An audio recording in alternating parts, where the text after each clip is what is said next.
আজকের এই কষ্টটাই হয়তো কালকে আমার স্বপ্নের ঘর বানাবে।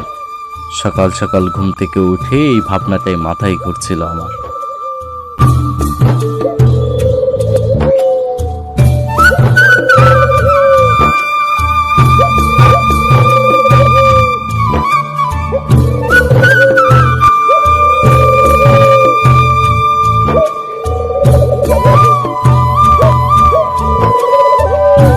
আসসালামু আলাইকুম বন্ধুরা, আজকে সকালেই চলে গেলাম আমাদের সিমের জমিতে।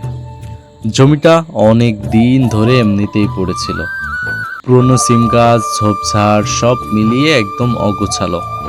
আজকে মনে মনে ঠিক করলাম সব পরিষ্কার করে ফেলবো, নতুন করে শুরু করব।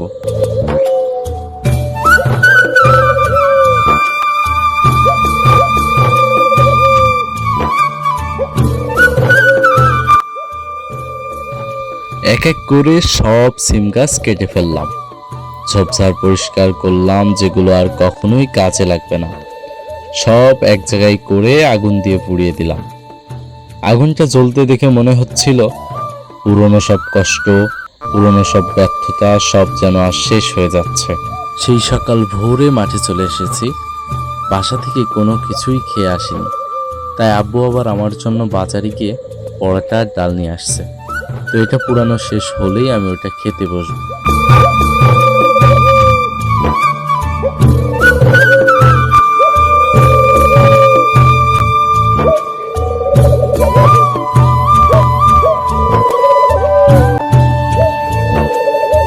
এর মাঝেই একটা নতুন স্বপ্ন।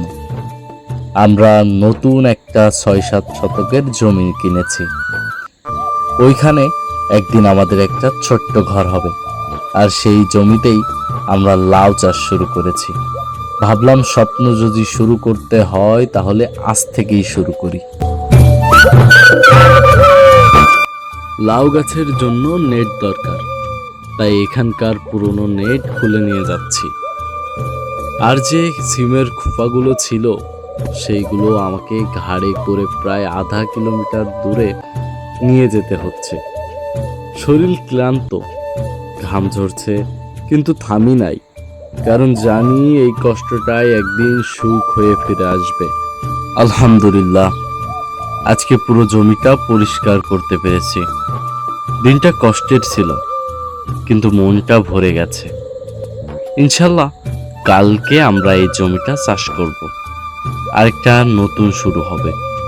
আপনারা সবাই দোয়া করবেন যেন এই ছোট্ট ছোট্ট স্বপ্নগুলো একদিন বড় হয়ে যায়।